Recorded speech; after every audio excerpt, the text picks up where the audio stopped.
big because we built it and we know how to stop it. So I called Tori. Yep, when you need a front man, stunt man, or fall guy, who else you gonna call? All right, let's do it again. And to make sure our next human analog doesn't actually get bitten, Adam replaces the steel teeth with the rubber. So why am I here in my wetsuit? We have a challenge for you. It's down at the water's edge. Come on down and I'll present it. Should I be nervous? Yes. Holy crap. Are you kidding? No, What are those teeth made out the of? teeth are rubber. Oh, okay. That is freaking nuts. He will thrash you about as hard as we can, and you've got to figure out how to stop him from thrashing you about. There is a way. Am I the only one? Well, actually, once you test it, the insurance company says it's okay for me to go in. You suck. Jamie, is this safe? I don't know. We're gonna find out. Next, Adam and Jamie put out the call, and the human guinea pig answers.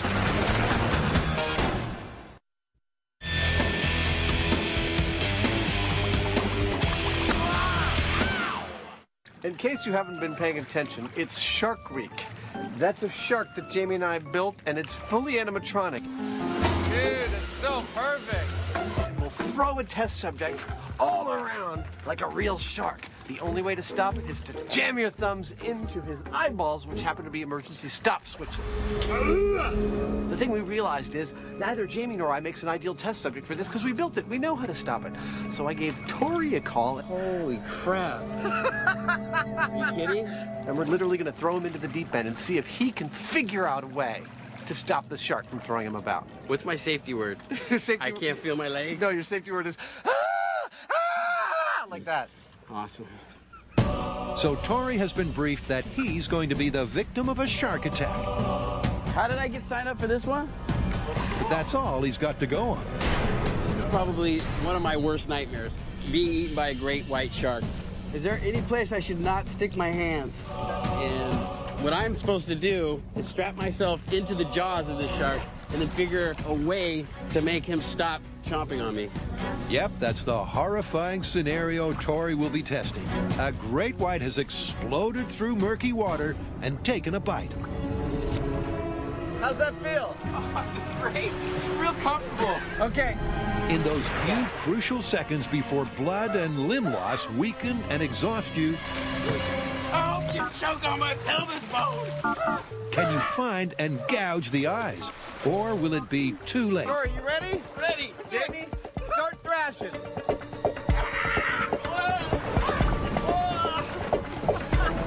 Come on, there's a way to stop them. All right, the gills. Where are the gills? Come on. You got it.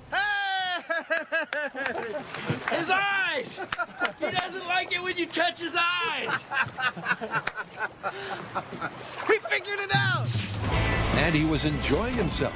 After all, Bruce is only wearing his cosmetic dentures. But a shark attack happens in just seconds, and Tori took around 15 to find the eyes.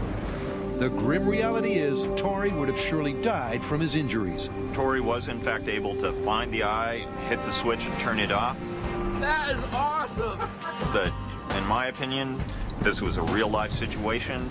It's too late. Shark's got you around midsection, a shark that big, fully chomped down. You're done. Maybe, maybe not. Can I get out now? Because back in 1963, after being bitten in a similar position to Tori, Australian Rodney Fox survived. While clamped firmly in the mouth of a 3-meter great white, he had the presence of mind to strike at his attacker's eyes and was released. But like Jamie said, the injuries would be massive, and you wouldn't have much time. So being able to physically reach the eyes in the shortest possible time is the key to this myth. Cue the final human analog. I'd like to take a ride in our shark. And more than that, I'd actually like to take a ride in several different positions to see if getting thrashed about under different circumstances makes it easier or more difficult to get to the shark's eyeballs. And for Adam's first shark attack of the day, he'll be simulating a swimmer on the surface of the water. So, the shark bit Adam in the ass. Are you ready to go, Adam?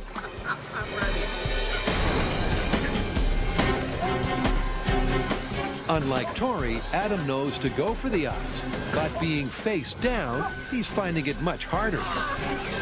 And that's ignoring what the handicap of genuine heart-stopping fear and blood loss would bring to the equation. I got it! Well, that one I was in a classic swimming position. The way you'd be, I think, most likely if you were to be attacked by a shark. And it is exponentially more difficult to find the shark's eye that way.